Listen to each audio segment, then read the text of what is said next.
मुहर्रम क्यों मनाया जाता है? मुहर्रम का नाम आते ही लोगों के मन में ताजिया, मातम और जुलूस की तस्वीर उभरती है, लेकिन बहुत से लोग यह नहीं जानते कि इसकी शुरुआत कैसे हुई और करबला में ऐसा क्या हुआ कि आज भी करोड़ों लोग उसे याद करते हैं। इसे समझने के लिए हमें हज़रत मोहम्मद मुस्तफ़ा सल्लल्लाहु अलैहि वसल्लम के समय से शुरुआत करनी होगी। नमस्कार, आप देख रहे हैं मधुर मिथिला और मैं अनिल कुमार झा। हज़रत मोहम्मद मुस्तफ़ा सल्लल्लाहु अलैहि वसल्लम इस्लाम के अंतिम पैगंबर माने जाते हैं। उनका जन्म लगभग 570 ईस्वी में मक्का में हुआ और 632 ईस्वी में 62 वर्ष की उम्र में उनका निधन हो गया। उन्होंने लोगों को एक ईश्वर अल्लाह की उपासना, सत्य, न्याय, दया और मानवता का संदेश दिया। इस कार्य में उनके साथ अनेक सहाबी थे, लेकिन 4 साथी विशेष रूप से प्रमुख माने जाते हैं। पहला हजरत अबू बकर, हजरत उमर, हजरत उस्मान और हजरत अली। इन्हें 4 खुलफाए राशिदीन अर्थात 4 मार्गदर्शक खलीफा कहा जाता है। इनमें चौथे सहाबी हजरत अली चचेरे भाई भी थे, जिसकी शादी उन्होंने अपनी बेटी हजरत फातिमा से करके उन्हें अपना दामाद बना लिया था। बाद में चौथे खलीफा भी वही बने। हजरत अली और हजरत फातिमा के 2 पुत्र हुए, हजरत हसन और हजरत हुसैन। ये दोनों हजरत मोहम्मद सल्लल्लाहु अलैहि वसल्लम के नवासे यानी नाती थे। पैगंबर के बाद नेतृत्व का प्रश्न। 632 ईस्वी में हजरत मोहम्मद सल्लल्लाहु अलैहि वसल्लम के निधन के बाद प्रश्न उठा कि मुस्लिम समाज का नेतृत्व कौन करेगा। एक बड़े तबके का मानना था कि पैगंबर साहब ने किसी व्यक्ति को स्पष्ट रूप से राजनीतिक उत्तराधिकारी नियुक्त नहीं किया है। इसीलिए प्रमुख साथियों ने परामर्श के बाद हजरत अबू बकर को पहला खलीफा चुना। उनके बाद क्रमशः हजरत उमर, हजरत उस्मान और फिर हजरत अली चौथे खलीफा बने। वहीं एक तबके का मानना था कि हजरत मोहम्मद सल्लल्लाहु अलैहि वसल्लम ने अपने जीवन काल में ही हजरत अली को अपना उत्तराधिकारी घोषित कर दिया था। इसीलिए उनके अनुसार नेतृत्व सबसे पहले हजरत अली को मिलना चाहिए था।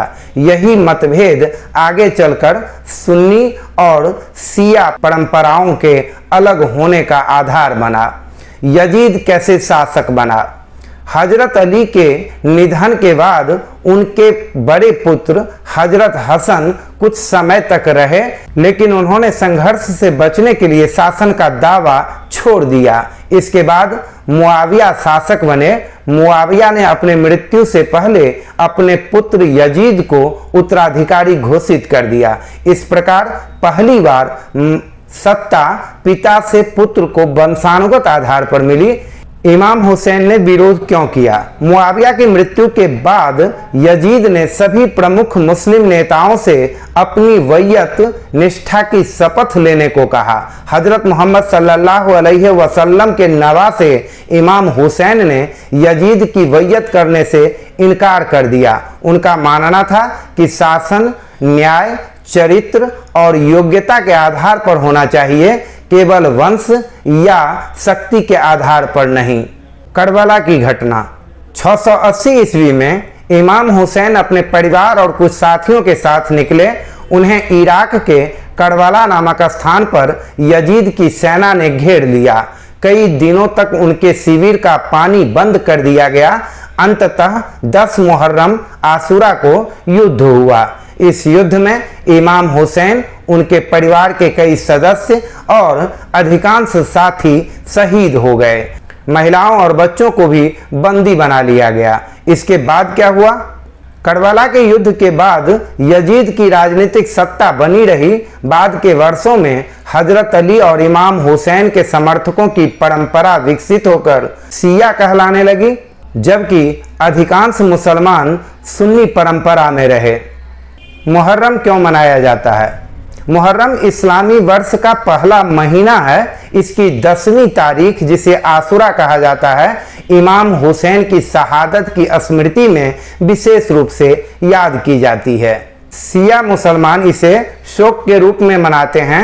उनके लिए इमाम हुसैन अन्याय के सामने न झुकने, सत्य और न्याय के लिए प्राण न्यौछावर कर देने के प्रतीक हैं। सुन्नी मुसलमान भी आशूरा के दिन का सम्मान करते हैं, लेकिन उनकी धार्मिक परंपराएं अलग हैं। अनेक सुन्नी उस दिन रोजा रखते हैं।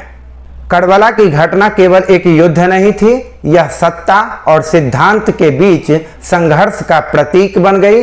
इमाम हुसैन ने यह संदेश दिया कि अन्याय के सामने झुकने की अपेक्षा सत्य के लिए बलिदान देना श्रेष्ठ है। इसी ऐतिहासिक घटना की स्मृति में प्रत्येक वर्ष मुहर्रम मनाया जाता है।